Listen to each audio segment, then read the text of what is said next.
สวัสดีค่ะ วันนี้เรามาทำเหรียญโปรยทานในรูปแบบใหม่ ดอกกุหลาบเนรมิตคือดอกกุหลาบที่เราใช้ความคิดสร้างสรรค์และจินตนาการขึ้นมา โดยไม่มีข้อจำกัด ขอเพียงแค่ฐานกลมที่อยู่ด้านล่าง จะต้องเป็นริบบิ้นที่มีความแข็ง เราจะใช้ริบบิ้นสีพื้นสีเข้มพิเศษตา TW สีแดง ส่วนริบบิ้นที่อยู่ด้านบน เราจะใช้ริบบิ้นตาระฆัง ลายนี้เป็นลายค่อนข้างยาก ถ้าใครชอบก็ต้องใช้ความพยายามทำหลายๆ ดอก ก็จะรู้เทคนิควิธีการดึงกลีบกุหลาบเอง ก่อนที่จะเข้าไปรับชม ฝากเพื่อนๆ กดไลค์ กดแชร์ กดติดตาม กดกระดิ่งเพื่อจะได้ไม่พลาดในคลิปต่อไป อุปกรณ์มีดังนี้ ริบบิ้นตาระฆังเบอร์ 2 สีชมพูเข้ม 4 เส้น ยาว 38 เซนติเมตร สีขาว 4 เส้น ยาว 38 เซนติเมตร ริบบิ้นตา TW สีพื้นสีเข้มพิเศษ สีแดง 4 เส้น ยาว 74 เซนติเมตร เหรียญ แหนบ กรรไกร เทปกาว เมื่อเตรียมอุปกรณ์พร้อมแล้ว เราก็จะมาเริ่มทำฐาน 8 กันก่อน นำริบบิ้นสีแดง 4 เส้น ยาว 74 เซนติเมตร นำมาพับให้ห่างกัน 3 เซนติเมตร ให้ด้านยาวกว่าอยู่ด้านบน จับริบบิ้นเส้นที่ 1 เส้นที่ 2 คล้องเส้นที่ 1 เส้นที่ 3 คล้องเส้นที่ 2 เส้นที่ 4 สอดเข้าไปในเส้นที่ 1 แล้วคล้องเส้นที่ 3 แล้วดึงให้กระชับ จับริบบิ้นเส้นที่ 1 พับทะแยงมุม เส้นที่ 2 พับทะแยงมุม เส้นที่ 3 พับทะแยงมุม เส้นที่ 4 พับทะแยงมุม แล้วสอดล็อกริบบิ้น จับริบบิ้นเส้นที่ 1 ขึ้นมา เส้นที่ 2 ทับเส้นที่ 1 เส้นที่ 3 ทับเส้นที่ 2 เส้นที่ 4 ทับเส้นที่ 3 จับริบบิ้นเส้นที่ 1 วางลง จับเส้นด้านล่างขึ้นมาด้านบน เส้นที่ 2 วางลง เส้นด้านล่างขึ้นมาด้านบน เส้นที่ 3 วางลง เส้นด้านล่างขึ้นมาด้านบน เส้นที่ 4 วางลง เส้นด้านล่างขึ้นมาด้านบน เส้นที่ 5 วางลง เส้นที่ 6 เราจะสอดเข้าไปในช่องที่ 1 เส้นที่ 7 สอดเข้าไปในช่องที่ 1 แล้วออกในช่องที่ 2 เส้นที่ 8 สอดเข้าไปในช่องที่ 1 ช่องที่ 2 แล้วออกในช่องที่ 3 แล้วดันริบบิ้นเข้าหากันตรงกลาง แล้วเราก็จะติดเทปกาวไว้ พลิกกลับด้าน นำริบบิ้นสีชมพูกับสีขาวนำมาซ้อนกัน โดยให้สีชมพูอยู่ด้านบน ให้สีขาวอยู่ด้านล่าง สอดริบบิ้นเข้าไปประมาณ 3 เซนติเมตร แล้วพับริบบิ้นไว้ ทำให้ครบทั้ง 8 เส้น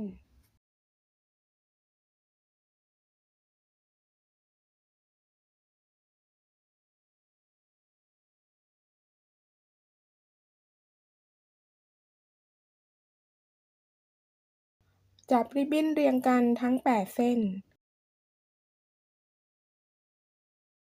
แล้วหมุนริบบิ้นไปทางขวา หมุนให้ได้1 รอบครึ่ง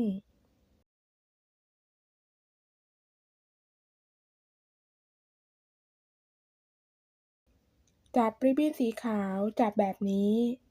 แล้วสอดลงไป ดึงให้กระชับ ปล่อยริบบิ้นสีชมพูออกไป จับริบบิ้นสีขาวจับแบบนี้สอดลงในช่องต่อไป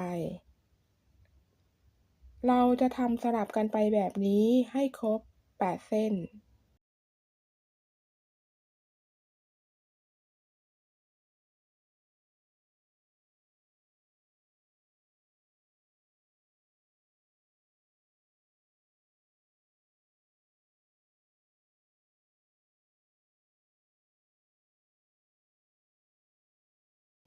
แล้วดึงริบบิ้นให้กระชับ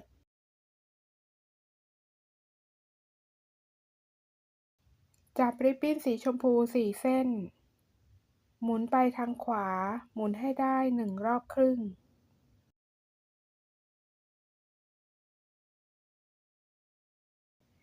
จับเส้นที่1พับไปด้านหลังแล้วสอดใต้ริบบิ้นสีขาวขั้นตอนไหนที่เราสอดยากก็ให้ใช้แหนบช่วยดึงริบบิ้นให้กระชับทำให้ครบทั้ง4เส้น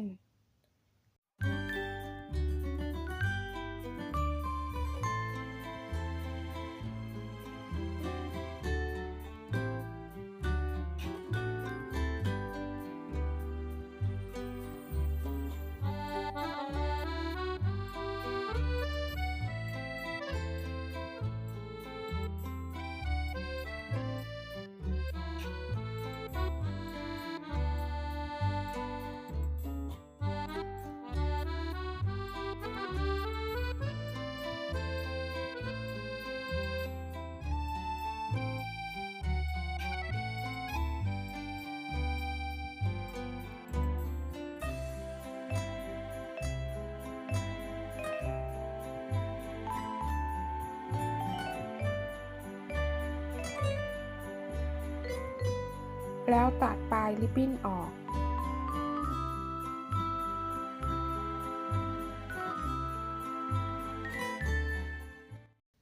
พับริบบิ้นสีขาวพับมาด้านหน้าไปทางซ้าย2ครั้งแล้วสอดในช่องทางซ้ายดึงริบบิ้นให้กระชับจัดกลีบดอกให้ตั้งขึ้นเราจะทำวนไปทางซ้ายโดยทำให้ครบทั้ง4เส้น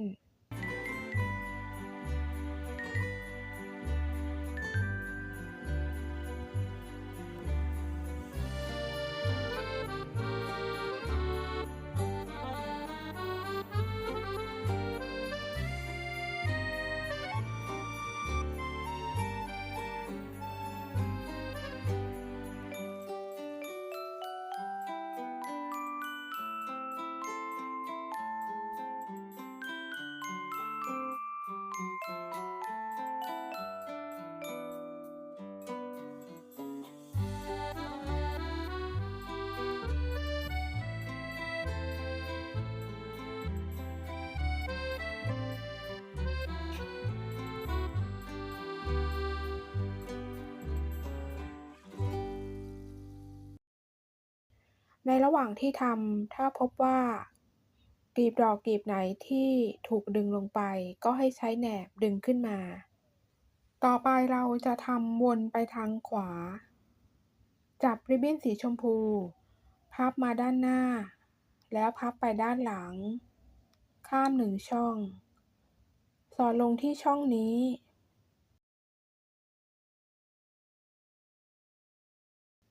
ดึงกลีบดอกให้กระชับจับริบบิ้นสีชมพูไปคล้องด้านหลังกลีบสีขาวทำเหมือนกันทั้ง4เส้น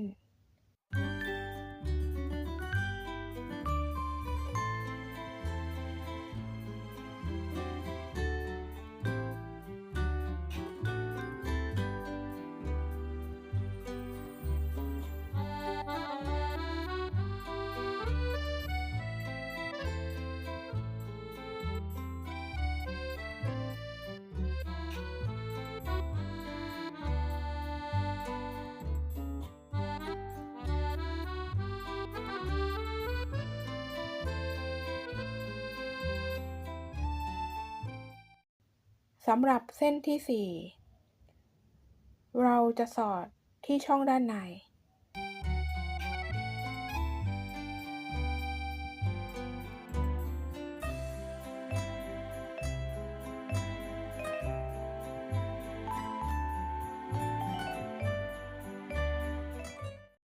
ดึงกลีบดอกให้กระชับจัดกลีบดอกให้เท่ากัน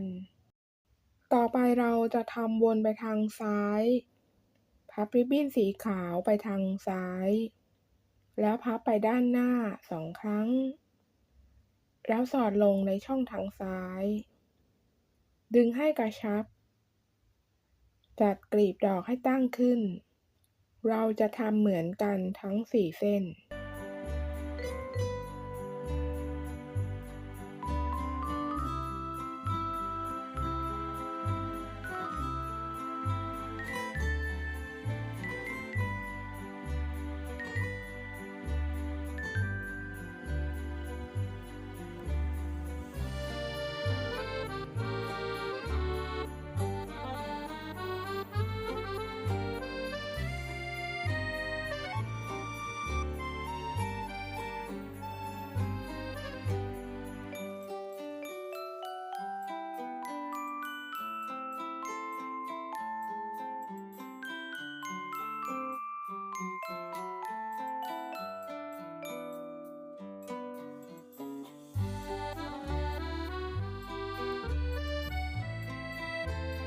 แล้วตัดริบบิ้นสีชมพูออก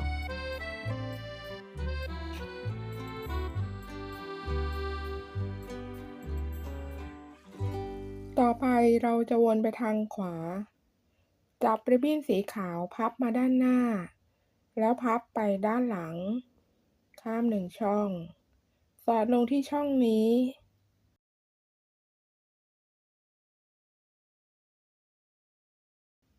ดึงกลีบดอกให้กระชับจับริบบิ้นสีขาวไปคล้องด้านหลังกลีบสีขาวทำเหมือนกันทั้ง4 เส้น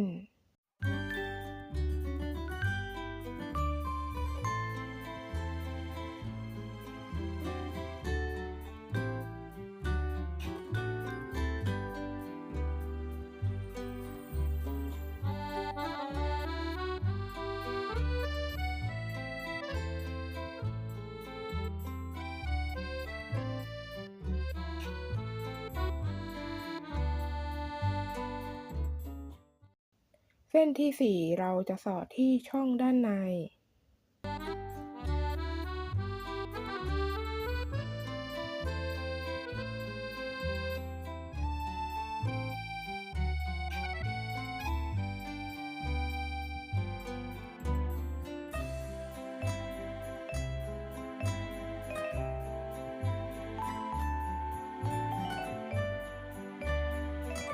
ดึงกลีบดอกให้กระชับแล้วจัดกลีบดอกให้เท่ากัน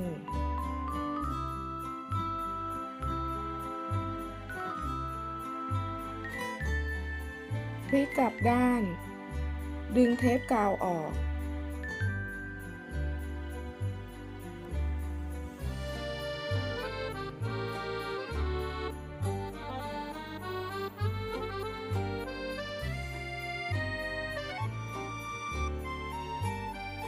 สอดเก็บริบบิ้นสีขาวโดยสอดผ่าน3 ช่องทำให้ครบทั้ง4 เส้น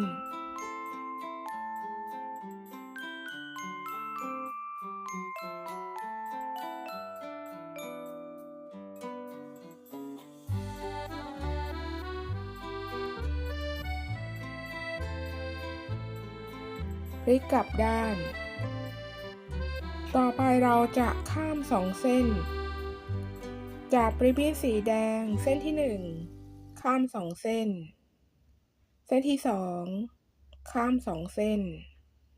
เส้นที่3ข้าม2 เส้นเส้นที่4ข้าม2 เส้นเส้นที่5ข้าม2 เส้นเส้นที่6ข้าม2 เส้นเส้นที่7เราจะสอดเข้าไปในช่องที่1เส้นที่8สอดเข้าไปในช่องที่1แล้วออกในช่องที่2แล้วดึงริบบิ้นให้กระชับกดริบบิ้นสีแดงกดลงแบบนี้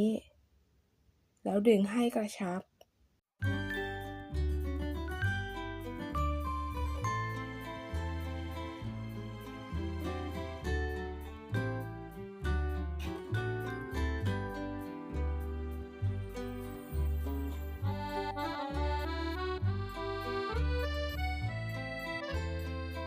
ลิกกลับด้าน สอดเก็บริบบิ้นโดยสอดผ่าน3ช่อง ทำให้ครบทั้ง8เส้น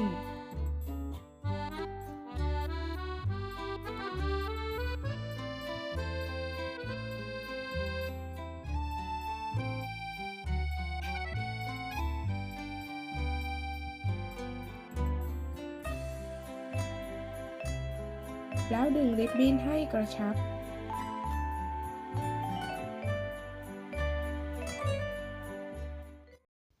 แล้วสอดริบบิ้นสีแดงขึ้นด้านบน โดยเราจะสอดไปทางซ้าย สอดผ่าน2ช่อง ทำให้ครบทั้ง8เส้น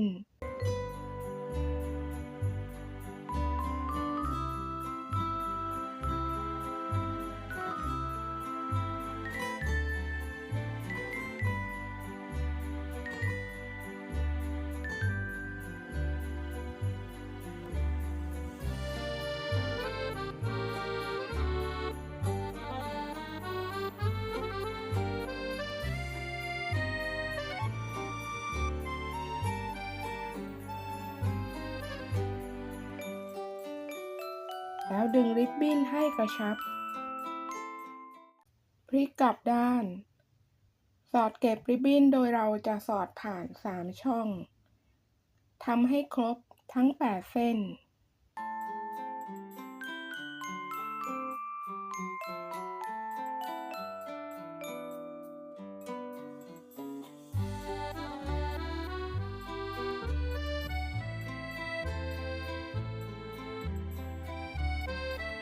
ดึงริบบิ้นให้กระชับ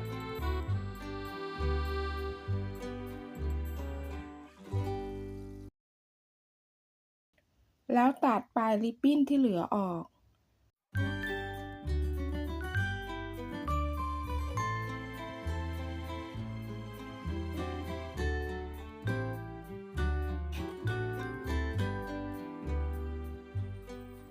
วิธีนี้สามารถทำเป็นตัวเปล่า ใส่เหรียญทีหลังได้ ดอกกุหลาบเนรมิต เราเปลี่ยนสีได้ตามใจชอบ ขอให้ฐานวงกลมที่อยู่ด้านล่างให้ใช้ริบบิ้นที่แข็งตา TW ก็จะมีความสวยงามและทำได้ง่ายขึ้น ถ้าเพื่อนๆชอบคลิปนี้ อย่าลืม กดไลค์ กดแชร์ กดติดตาม กดกระดิ่งให้ด้วยนะคะ ขอบคุณทุกท่านที่เข้ามารับชม แล้วพบกันใหม่ในคลิปหน้า สำหรับวันนี้ สวัสดีค่ะ